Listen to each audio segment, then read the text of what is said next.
प्रश्न। बहुत सारे लोग प्रेम को लेकर काफ़ी निराशा अनुभव करते हैं। क्या प्रार्थना तक पहुंचने के लिए कोई दूसरा रास्ता नहीं है? ओशो।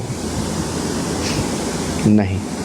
यदि तुम प्रेम को लेकर काफ़ी निराशा अनुभव करते हो, तुम सर्वथा निराशा अनुभव करोगे प्रार्थना के विषय में, क्योंकि प्रार्थना और कुछ नहीं सिवाय प्रेम की खुशबू के। प्रेम है फूल की भांति और प्रार्थना है सुवास की भांति। यदि तुम फूल को प्राप्त नहीं कर तो कैसे तुम प्राप्त कर सकते हो सुवास को, उसकी सुगंध को? कोई भी उपेक्षा नहीं कर सकता है प्रेम की, और किसी को ऐसी कोशिश करनी नहीं चाहिए, क्योंकि फिर वहाँ विफलता ही प्रतीक्षा कर रही हो और दूसरी कोई चीज़ नहीं। तुम प्रेम को लेकर इतने निराश क्यों हो? वही समस्या आ बनेगी प्रार्थना में, क्योंकि प्रार्थना का मतलब संपूर्ण के साथ, ब्रह्मांड के साथ प्रेम। इसलिए प्रेम की समस्या के ज़्यादा गहरे में जाओ और उसे सुलझा लो, और इससे पहले कि तुम प्रार्थना के बारे में सोचो, अन्यथा तुम्हारी प्रार्थना झूठी होगी, वह एक धोखा होगी। निसंदेह तुम ही धोखा पाते हो, कोई दूसरा नहीं। वहाँ कोई ईश्वर नहीं तुम्हारी प्रार्थना सुनने को, जब तक कि तुम्हारी प्रार्थना प्रेम ना हो। समष्टि बहरी बनी रहेगी, वह किसी दूसरे ढंग से खुल नहीं सकती। प्रेम ही है चाबी। तो समस्या क्या है? क्यों कोई प्रेम को लेकर इतनी निराशा अनुभव करता है? ज़्यादा अहंकार तुम्हें किसी से प्रेम न करने देगा।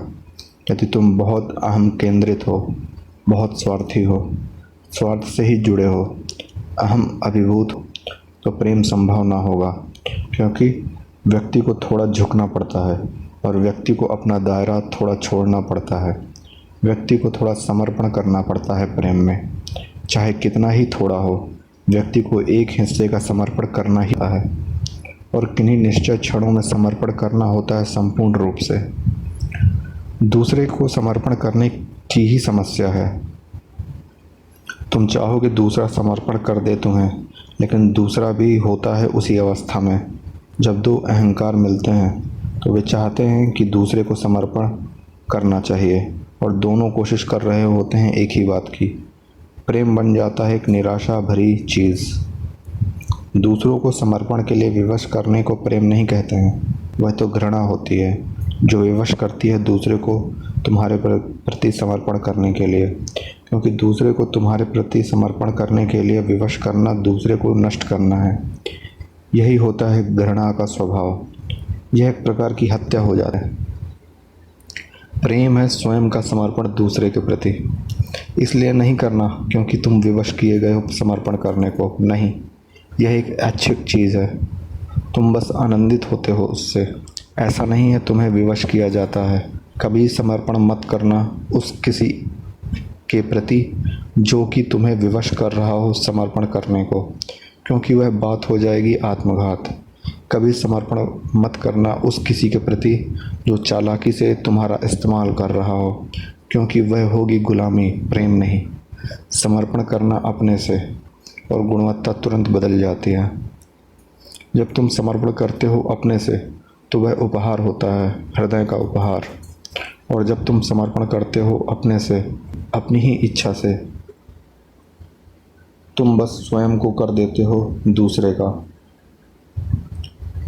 तब कोई चीज़ पहली बार खुलती है तुम्हारे हृदय में। पहली बार तुम झलक पाते हो प्रेम की। तुमने केवल सुन लिया है शब्द, तुम्हें पता नहीं है उसका मतलब क्या है। प्रेम उन शब्दों में से है जिनका प्रयोग हर व्यक्ति करता है, और जानता कोई नहीं कि उनका मतलब क्या है। कुछ शब्द हैं जैसे कि प्रार्थना, प्रेम, परमात्मा, ध्यान। तुम प्रयोग कर सकते हो इन शब्दों का, लेकिन तुम जानते नहीं कि क्या होता है उनका अर्थ, क्योंकि उनका अर्थ शब्दकोश में नहीं होता। वरना तो तुम सहायता ले लेते कोश की, वह बात कठिन नहीं। उनका अर्थ तो जीवन के एक खास ढंग में निहित रहता है। उनका अर्थ है तुम्हारे भीतर के एक सुनिश्चित रूपांतरण में। उनका अर्थ भाषागत नहीं है, उनका अर्थ अस्तित्वगत है। जब तक कि तुम अनुभव से नहीं जान लेते, तुम नहीं जानते, और कोई दूसरा रास्ता नहीं जानने का।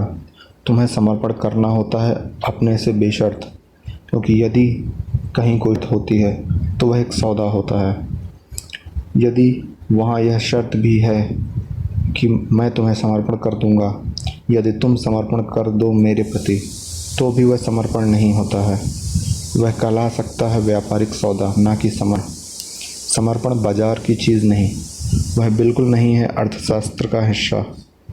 समर्पण का अर्थ है बिना किसी शर्त के यह बात, मैं समर्पण करता हूँ क्योंकि मैं आनंदित होता हूँ। मैं समर्पण करता हूँ क्योंकि मैं बहुत सुंदर हूँ। मैं समर्पण करता हूँ क्योंकि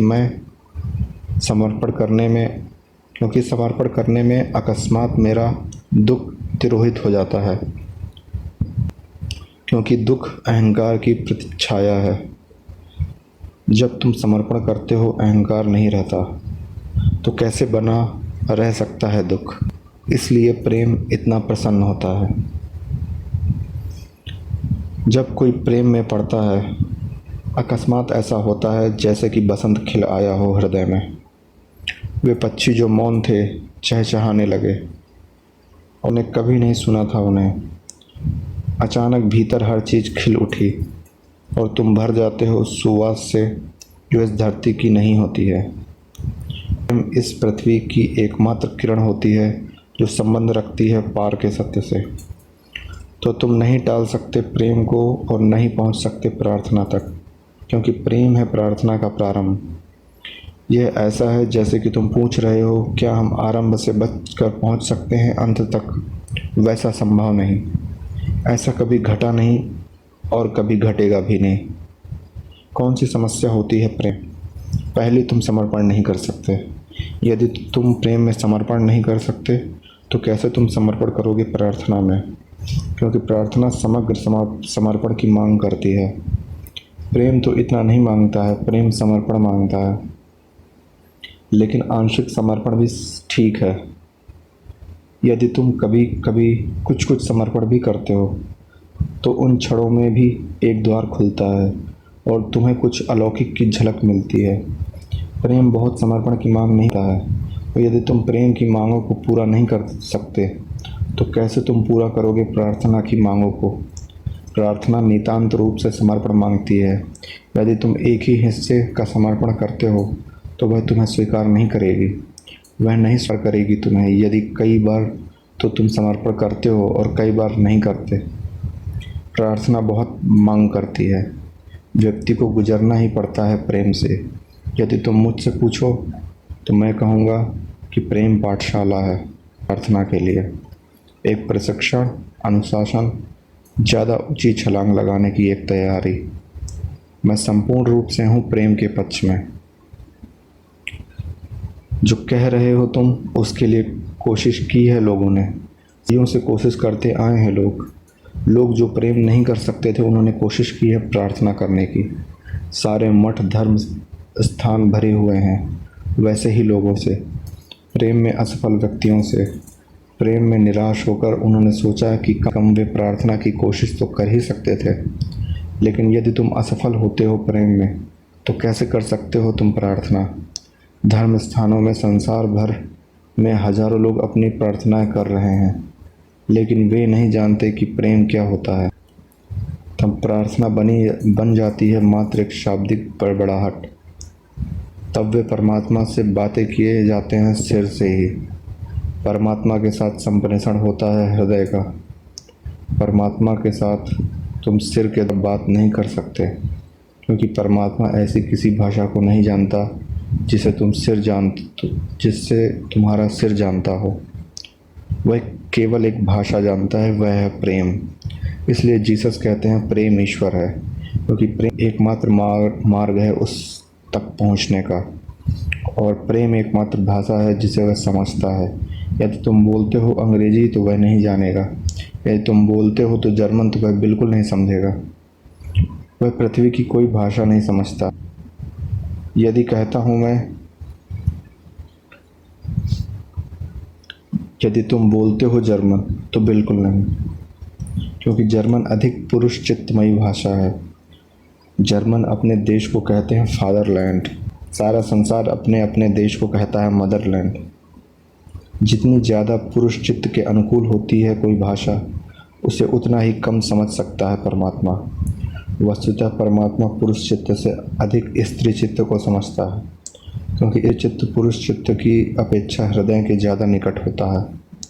वह गद्य से ज़्यादा पद्य को समझता है। वस्तुतः वह विचारों से ज़्यादा भावों को समझता है।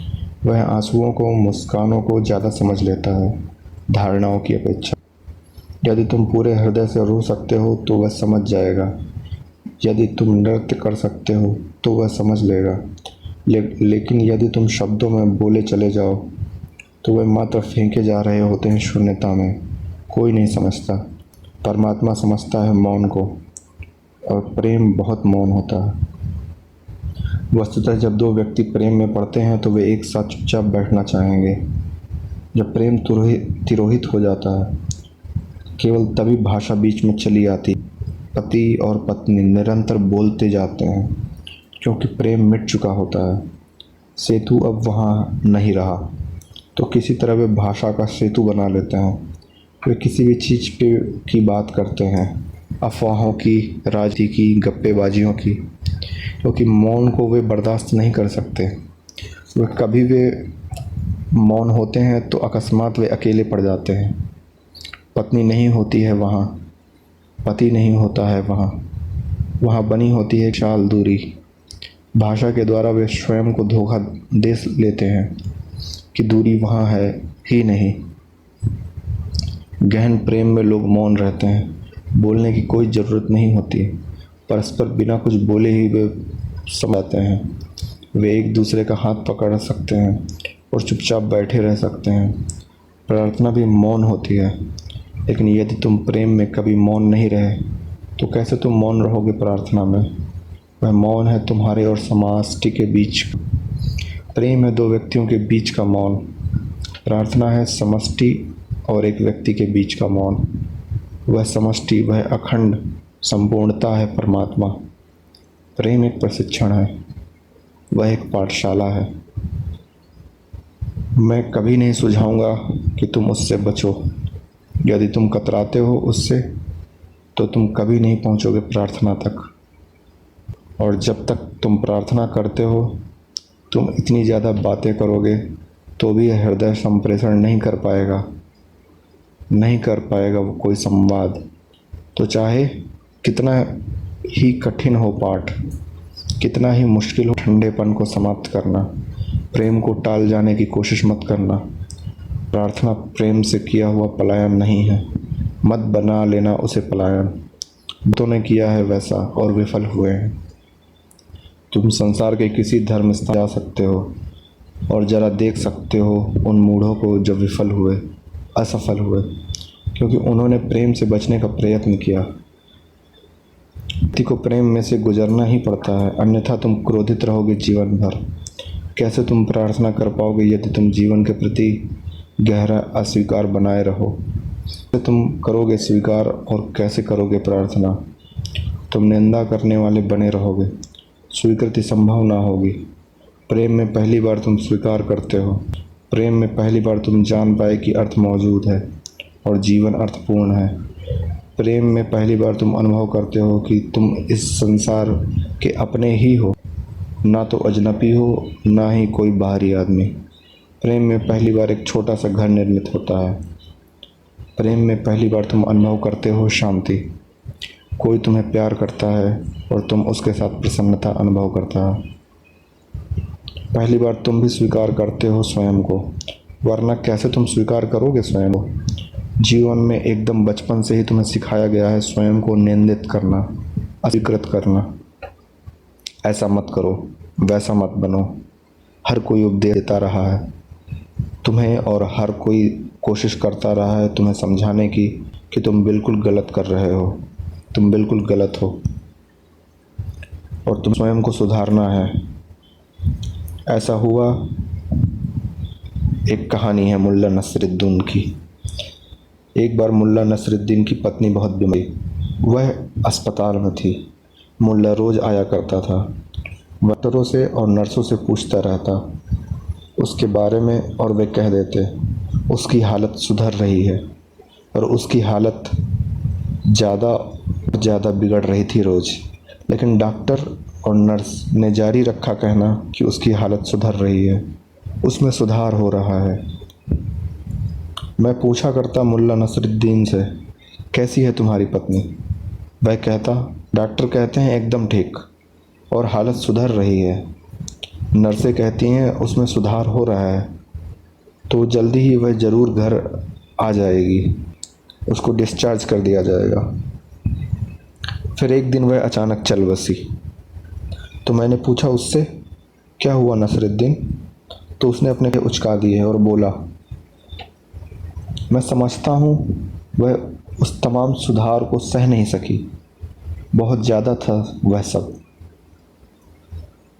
कहानी का मर्म, हर कोई सुधार रहा है तुम्हें, माता पिता शिक्षक पंडित पुरोहित समाज सभ्यता, हर सुधार रहा है और कोई सह नहीं सकता उतना ज़्यादा सुधार। और कुल परिणाम यह होता है कि तुम आदर्श व्यक्ति कभी नहीं हो पाते हो, बस तुम हो जाते हो स्वयं के निंदक। सर्वांग पूर्णता असंभव है, पूर्ण आदर्श कल्पनात्मक है। सर्वांग पूर्णता संभव ही नहीं है, वह सैद्धांतिक होती है, स्वभाव नहीं। पर हर किसी को बाध्य किया जा रहा है, उसे सुधारने को खींचा और धकेला जा रहा है हर दिशा से। हर कहीं से संदेश आता है कि जो कुछ भी तुम हो तुम गलत हो, सुधारो। वह बात निर्मित करती है आत्मनिंदा। तुम अस्वीकार कर देते हो स्वयं को, योग्य नहीं, बेकार हो, रद्दी हो, अनाप शनाप हो, यही रहता है मन में। केवल प्रेम कभी कोशिश नहीं करता तुम्हें सुधारने की, वह तुम्हें स्वीकार करता जैसे कि तुम होते हो। जब कोई तुम्हें प्रेम करता है तुम बिल्कुल सही होते हो, आदर्श होते हो जैसे हो। और यदि प्रेमी भी एक दूसरे को सुधार करने की कोशिश कर रहे होते हैं तो वे प्रेमी नहीं, फिर से वही सारा खेल बनाता है। तुम्हें स्वीकार करता है जैसे कि तुम हो और इस स्वीकृति द्वारा रूपांतरण घटित होता है। पहली बार तुम चैन अनुभव करते हो और आराम पा सकते हो और यह बात अंततः प्रार्थना हो जाने वाली है, केवल तभी जबकि तुम चैन अनुभव करते हो और विश्रांत होते हो तो उदित होता है अनुग्रह। मात्र होने का अनुग्रह बहुत सुंदर और आनंदमय होता है। प्रार्थना में तुम किसी चीज़ की मांग नहीं करते, तुम अनुग्रहित होते हो। प्रार्थना है अनुग्रह का अर्पण, वह परमात्मा से कुछ मांगने जैसी बात नहीं। भिखारी वे लोग हैं जो प्रार्थना कभी नहीं सकते। प्रार्थना एक अनुग्रह का भाव है, एक गहन कृतज्ञता। जो कुछ उसने दिया है वह बहुत ज़्यादा है, वास्तव में तुम कभी उसे पाने की योग्य थे। प्रेम द्वारा सारा जीवन एक उपहार बन जाता है परमात्मा, और तुम अनुभव करते हो धन्यभागी। और अनुग्रह के भाव होती है प्रार्थना की सुवास। यह एक बहुत कुछ प्रक्रिया होती है प्रेम द्वारा, तुम्हारी अपने प्रति और दूसरों के प्रति स्वीकृति। प्रेम की स्वीकृति द्वारा एक रूपान और एक दृष्टि कि कैसे भी हो, जो भी तुम हो तुम बिल्कुल सही, और समग्रता स्वीकार करती है तुम्हें। फिर वहाँ रहता है अनुग्रह, तब उमंग आती है प्रार्थना। वह शाब्दिक नहीं होती, संपूर्ण हृदय बस परिपूरित होता है अनुग्रह के भाव से। प्रार्थना कोई नहीं है, प्रार्थना तो होने का एक ढंग है। जब वास्तव में प्रार्थना मौजूद होती है तो तुम प्रार्थना नहीं कर रहे होते, तुम प्रार्थना ही होते हो। प्रार्थना में बैठते हो, तुम प्रार्थना में खड़े होते हो, तुम प्रार्थना में चलते फिरते हो, तुम लेते हो प्रार्थना में। झलक मिलती है प्रेम द्वारा। क्या कभी तुम पड़े हो प्रेम में? तब तुम सांस लेते हो प्रेम में, तब तुम चलते हो प्रेम में, तब तुम्हारे में नृत्य की गुणवत्ता होती है जो कि दिखाई पड़ जाती है दूसरों को भी। तब तुम्हारी आंखों में चमक होती है, एक अलग ही चमक होती है उनमें। तब तुम्हारे चेहरे पर एक आभा होती है, तब तुम्हारी आवाज़ में गुनगुनाहट होती है किसी गीत की। वह व्यक्ति जिसने कभी प्रेम नहीं किया ऐसे चलता है जैसे कि वह स्वयं को घसीट रहा हो। वह व्यक्ति जिसने प्रेम किया है अब तिरता है जैसे कि हवा के पंखों पर तिर रहा हो। वह आज ने कभी प्रेम नहीं किया, नृत्य नहीं कर सकता है, क्योंकि वह अपने अंतरतम में नहीं जानता कि नृत्य क्या है।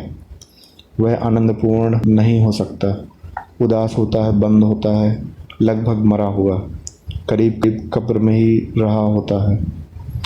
प्रेम दूसरे की ओर सरकने देता है, और जब ऊर्जा सरकती है दूसरे की ओर तो तुम सक्रिय हो जाते हो। ऊर्जा सरकती है दूसरे तक, दूसरे से तुम तक, अकस्मात तुम सेतु निर्मित कर लेते हो अपने और दूसरों के बीच। और यह सेतु देगा तुम्हें इसकी पहली झलक, इसकी पहली रूपरेखा की प्रार्थना क्या होती है। वह एक सेतु होता है तुम्हारे और संपूर्ण के बीच। मैं कल्पना नहीं कर सकता कि प्रेम में जाए बिना किसी के लिए कैसे संभव होता है प्रार्थना में जाना। इसलिए प्रेम में भयभीत मत हो जाना। प्रेम में मर जाना ताकि पुनर्जन्म ले सको। स्वयं को मिटा दो प्रेम में, जिससे कि तुम फिर से युवा और ताज़ा हो सको। अन्यथा कहीं कोई संभावना नहीं होती है प्रार्थना की। और निराशा मत अनुभव करना प्रेम के विषय में, क्योंकि वही एकमात्र है। कहा है जीसस ने, यदि नमक अपनी नमकीनी छोड़ दे तो कैसे वह फिर हो सकती है नमकीन। और मैं कहता हूँ तुमसे, यदि प्रेम निराश हो जाए तो कहीं कोई आशा नहीं, क्योंकि प्रेम ही है एकमात्र आशा। तो फिर से आशा कहाँ पाओगे तुम। प्रयास को मत गिरा देना, मत स्वीकार करना विफलता को, क्योंकि अस्तित्व रखता है तुम्हारे लिए। तुम अस्तित्व रखते हो किसी के लिए। यदि है तो पानी भी ज़रूर होगा, यदि भूख है तो भोजन भी ज़रूर होगा, यदि आकांक्षा मौजूद है तो उसकी परिपूर्ति के लिए कोई मार्ग ज़रूर होगा। मत अनुभव करना निराशा, फिर से पुनर्जीवित कर लेना अपनी आशा, क्योंकि केवल एक निराश व्यक्ति ही अधार्मिक होता है। केवल एक निराश व्यक्ति होता है नास्तिक। प्रेम है एकमात्र आशा। प्रेम द्वारा बहुत सारी नई आशाएं उठ खड़ी होंगी, क्योंकि प्रेम है बीज परम आशा का, जो है परमात्मा। हर एक कोशिश कर लेना, उस आशा शून्यता में बैठ जाना। ऐसा कठिन होगा, लेकिन यही बात उपयुक्त बैठती है, क्योंकि इसके बिना तुम अटके हुए होते हो और तुम फिर वापस फेंक दिए जाओगे जीवन में, जब तक प्रेम का पाठ ना सीख लो। और एक बार प्रेम को जान लिया तो प्रार्थना बहुत आसान हो जाती है। वास्तव में प्रार्थना सीखने की कोई ज़रूरत ही नहीं रहती है। यह तो अपने से ही आती है यदि तुम प्रेम करते हो। ओशो बुलाते हैं फिर तुम्हें पतंजलि योग सूत्र भाग 2, पेज नंबर 112। Thank you.